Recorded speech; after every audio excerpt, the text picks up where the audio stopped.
ओम शांति। 15 फरवरी 2023 ईश्वरीय ज्ञान। आज की मुरली। मीठे बच्चे, तुम्हारे लिए योग की भट्ठी मोस्ट वैल्यूबल है, क्योंकि इस भट्ठी से ही तुम्हारे विकर्म भस्म होते हैं। प्रश्न: किन बच्चों की बुद्धि में बीज और झाड़ की नॉलेज स्पष्ट बैठ सकती है? उत्तर: जो विचार सागर मंथन करते हैं। विचार सागर मंथन के लिए अमृत बेले का टाइम बहुत अच्छा है। अमृत बेले उठकर बुद्धि से एक बाबा को याद करो। तुम्हारा अजपा जाप चलता रहे। सूक्ष्म व स्थूल में शिव बाबा कहने की दरकार नहीं, बुद्धि से याद करना है। ओम शांति। रूहानी बाप बैठकर रूहों को समझाते हैं, अर्थात बच्चों को समझाते हैं। बाप कहते हैं, मुझे भी जिस्म है तब तो बात कर सकता हूँ। तुम भी ऐसे समझो, मैं आत्मा हूँ, इस जिस्म द्वारा सुन रहा हूँ। यह नॉलेज अच्छी रीति धारण करनी है, जैसे बाप के पास धारण की हुई है। आत्मा की बुद्धि में धारणा होती है, तुम्हारी बुद्धि में ऐसी धारणा होनी चाहिए जैसे बाप की बुद्धि में है। बीज और झाड़ की समझानी तो बहुत सहज है। माली को नॉलेज रहता है ना कि फलाना बीज बोने से इतना बड़ा झाड़ निकलेगा। बस बाबा भी ऐसे ही समझाते हैं। यह बुद्धि में धारण करना है। जैसे मेरी बुद्धि में है वैसे तुम्हारी बुद्धि में रहना चाहिए। वह रहेगा तब जब विचार सागर मंथन करेंगे। विचार सागर मंथन करने का समय सवेरे का बहुत अच्छा है। उस समय धंधा आदि का कोई नहीं रहता।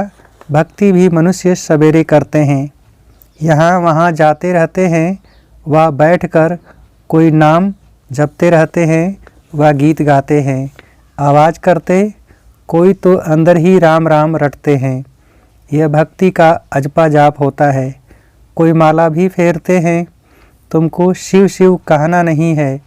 जो लोग भक्ति में करते वह ज्ञान में नहीं होना चाहिए। बहुतों को आदत पड़ी हुई है, शिव शिव सिमरण करते होंगे। तुमको शिव शिव न स्थूल में न सूक्ष्म में जपना है। तुम बच्चे जानते हो कि हमारा बाप आया हुआ है, आएगा भी जरूर कोई शरीर में। उनका कोई अपना शरीर तो है नहीं, वह पुनर्जन्म रहित है। पुनर्जन्म मनुष्य सृष्टि में होता है। विष्णु के दो रूप लक्ष्मी नारायण हैं। देव देव महादेव कहते हैं। ब्रह्मा और विष्णु का आपस में कनेक्शन है, शंकर का कोई कनेक्शन नहीं, इसलिए उनको बड़ा रखते हैं। उनका पुनर्जन्म नहीं, उनको सूक्ष्म शरीर मिलता है। शिव बाबा को सूक्ष्म शरीर भी नहीं है, इसलिए वह सबसे ऊंचे ते ऊंच है। वह है बेहद का बाप। बच्चे जानते हैं, बेहद के बाप से हम बेहद सुख का वर्षा लेते हैं। बाप की श्रीमत पर तुमको पूरा चलना है। जो खुद याद करते हैं, औरों को याद कराते हैं, वह जैसे बाबा के मददगार हैं। बाप और बरसे को याद करना है। बच्चों को समझाते रहते हैं, तुम्हारे अब 84 जन्म पूरे हुए हैं, बाकी थोड़ा टाइम है। नाटक में एक्टर समझते हैं, अभी बाकी आधा घंटा है, फिर हम घर जाएंगे। टाइम देखते रहते हैं। तुम्हारी तो बेहद की बहुत बड़ी घड़ी है। समझाया है कि अब घर चलना है। बाप को याद करने से तुम्हारे विकर्म विनाश होंगे, और कोई शास्त्रों में ऐसा सहज योग है नहीं। वह तो बहुत हठ योग करते हैं, बहुत मेहनत करते हैं, जो तुम माताएं कर न सको। तुमको हठ योगियों के मुआफिक आसन नहीं लगाना है। हाँ, सभा में ठीक होकर बैठना है। तुम्हारा है राजयोग, टांग पर टांग चढ़ाकर बैठना। ऐसे राजयोग में बैठने से नशा चढ़ेगा। हठ योग में दोनों टांग चढ़ाते हैं, बाबा तुमको तकलीफ़ नहीं देते हैं, सिर्फ थोड़ा फ़र्क रखना चाहिए कामन बैठने में और योग में बैठने में। तुम राजयोग सीख रहे हो तो ऐसे बैठना चाहिए जो मनुष्य समझें यह राजयोग में बैठे हैं। यह हमारा राजाई का ढंग है। तुम बेहद के बाप द्वारा राजाओं का राजा बन रहे हो। ऐसे बाप को घड़ी घड़ी याद करना है। सतयुग में बाप को याद नहीं किया जाता है, अपने को किया जाता है। कलयुग में न बाप को जानते न अपने को जानते हैं, सिर्फ बाप को पुकारते हैं। अभी तुम अच्छी रीति जान गए हो और कोई ऐसे नहीं समझते हैं कि बाप बिंदी है, अति सूक्ष्म भी कहते हैं, फिर कहते हैं हजारों सूर्यों से भी तीखा है, तो बात मिलती नहीं है। जब कहते हैं नाम रूप से न्यारा है, फिर हजारों सूर्य से तीखा क्यों कहना चाहिए? पहले तुम भी ऐसे समझते थे। बाप कहते हैं ड्रामा में यह समझानी देरी से मिलनी थी। सूक्ष्म ते सूक्ष्म गुह्य बातें समझकर समझाई जाती हैं। ऐसे नहीं ख्याल आना चाहिए कि पहले हजारों सूर्यों से तेजोमय कहते थे, अब फिर बिंदी क्यों कहते। जब ICS पढ़ेंगे तब ICS की बात करेंगे, पहले कैसे करेंगे इसमें मूझने की दरकार नहीं। ड्रामा में जब बाबा को समझाना है तब समझाते हैं। इनके बाद भी अर्जुन क्या क्या समझाएंगे, क्योंकि बाप का भी प्रभाव तो निकलना है ना। जैसे तुम्हारी आत्मा है वैसे वह भी आत्मा है, परम धाम में रहते हैं, उनको परम आत्मा कहते हैं। यहाँ जब आते हैं तो नॉलेज देते हैं। बाबा कहते हैं जब पतित दुनिया होगी तब मैं पावन दुनिया बनाने आऊँगा। पुकारते भी हैं हे पतित पावन, हे दुख हरता सुख करता आओ। वह तो संगम पर आएगा, जब रात पूरी होगी तब दिन होगा, पुरानी दुनिया का अंत होगा, कर्मातीत अवस्था अंत में होगी। तुमको रहना भी गृहस्थ व्यवहार में है, छोड़ना भी नहीं है। शरीर निर्वाह अर्थ व्यवहार करते कमल फूल समान पवित्र रहना है। देवता तो हैं ही पूर्ण पवित्र, परंतु कब और कैसे बने, जरूर पुरुषार्थ किया तब तो प्रारब्ध पाई। पुरुषार्थ अनुसार प्रारब्ध बनी, जैसा कर्म वैसी प्रारब्ध, यह तो चलता ही रहता है। अभी तो तुमको कर्म सिखलाने वाला बाप मिला है, उनको अच्छी रीति याद करना चाहिए। तुम एडाप्टेड बच्चे हो।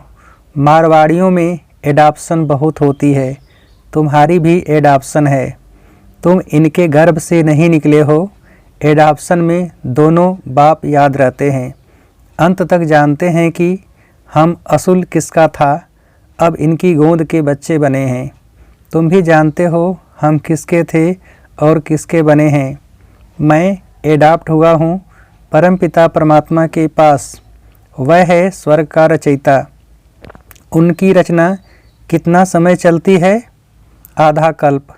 नरक का रचयिता है रावण, उनका भी आधा कल्प राज्य चलता है। सतो प्रधान से तमो प्रधान बनते हैं, यह समझ की बात है। कुछ समझ में न आए तो पूछना चाहिए।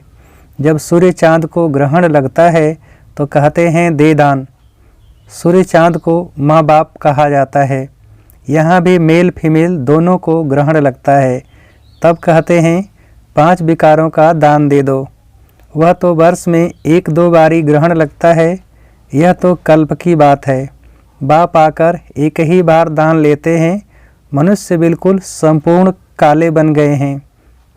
आयरन एज है, सच्चे सोने में अलाय पड़ने से काला हो जाता है। नया घर पुराना घर, नए बच्चे और बूढ़े में फ़र्क तो है ना। छोटा बच्चा कितना मीठा प्रिय लगता है, सब उनको चूमते हैं, गोद में बिठाते हैं।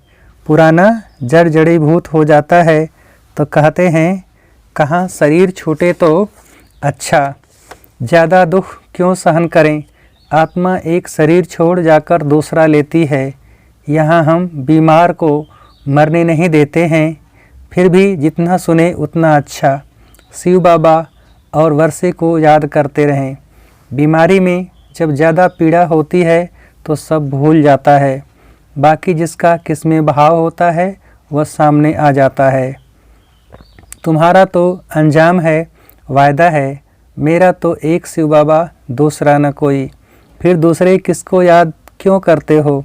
बाप कहते हैं मेरे बिगर किसकी स्मृति भी न आए। गाया हुआ है अंतकाल जो स्त्री सिमरे, सारा श्लोक कह देते अर्थ कुछ भी नहीं समझते। है सारी संगम की बात जो भक्ति में गाते हैं। इस समय सिर्फ तुमको बाप और वर्षे को याद करना है। श्री नारायण तुम्हारी प्रारब्ध है तो अर्थ पूरा बुद्धि में होना चाहिए। बिगर अर्थ तो बहुत याद करते रहते हैं। पिछाड़ी में जिसके साथ जास्ती प्रीत होती है वही याद आते हैं। बड़ा खबरदार रहना चाहिए। तुमको याद करना है एक बाप को। बाप कहते हैं मनमना भव। तुम बच्चे कहते हो बाबा हम कल्प कल्प आपसे मिलते हैं, यह ज्ञान आपसे मधुबन में आकर लेते हैं। यह है वशीकरण मंत्र। सद्गुरु है तो तुम्हें मंत्र भी ऐसा देता है जो तुम अमर बन जाओ। यह है माया पर जीत पाने का मंत्र। इस पर गाते हैं तुलसीदास चंदन घिसे। यह भी अब की बात है जो बाद में गाई जाती है। तुम बच्चों को राज तिलक मिल रहा है बाप और वर्षे को याद करने से। बाप और बादशाही को याद कर शरीर छोड़ेंगे तो राजाई तिलक मिल जाएगा। एक को तो नहीं मिलेगा। माला 108 की भी है, 16,108 की भी है। अब तो सिर्फ तुमको एक्यूरेट बाबा को याद करना है। बाबा के लिए कहते हैं तुम्हारी गतमत तुम ही जानो, सो बरोबर है। सदगति दाता वह है वही जाने। आगे तो सिर्फ गाते थे अर्थ रहित, उसको कहा जाता है अनर्थ। प्राप्ति कुछ भी नहीं।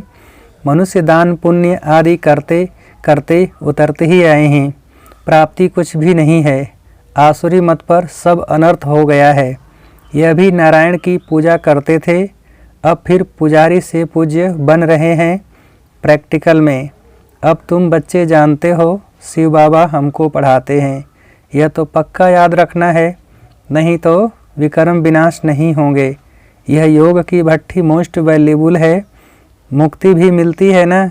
कोई कहते हैं हमको मन की शांति चाहिए, परंतु पहले यह बताओ तुमको अशांत किसने किया। जरूर पहले शांति थी, अभी अशांत बने हो, तब तो शांति मांगते हो। शांति तो सारी दुनिया में चाहिए। एक को शांति मिलने से कुछ हो न सके। एक को शांति मिलने से सारी दुनिया में थोड़े ही शांति हो सकेगी। अशांत किसने किया है, मूझ पड़े हैं। समझाया जाता है शांति धाम, सुख धाम और यह है दुख धाम। सुख धाम में मनुष्य बहुत थोड़े थे, उस समय बाकी सब आत्माएं शांति धाम में थी। तुमको शांति वहाँ मिलेगी, यहाँ तो मिल न सके। यहाँ तो है ही दुख धाम। दुख में अशांति होती है, यह तो बहुत सहज है किसको भी समझाना। सुख शांति का वर्षा देने वाला एक ही बाप है। सतयुग में सुख शांति दोनों ही हैं। यहाँ आत्मा चाहती है कि मेरा मन शांत हो, तो जाओ तुम अपने घर परम धाम, परंतु पतित फिर जा भी न सकें। इसलिए बाप समझाते हैं मुझे याद करो तो अंतमति सो गति हो जाएगी। बाप और वर्षे को याद करो, परंतु माया ऐसी है जो पवित्र बनने नहीं देती है। अबलाओं पर देखो कितने अत्याचार होते हैं, विष बिगर रह न सकें। बाबा के पास अनेक प्रकार के समाचार आते हैं।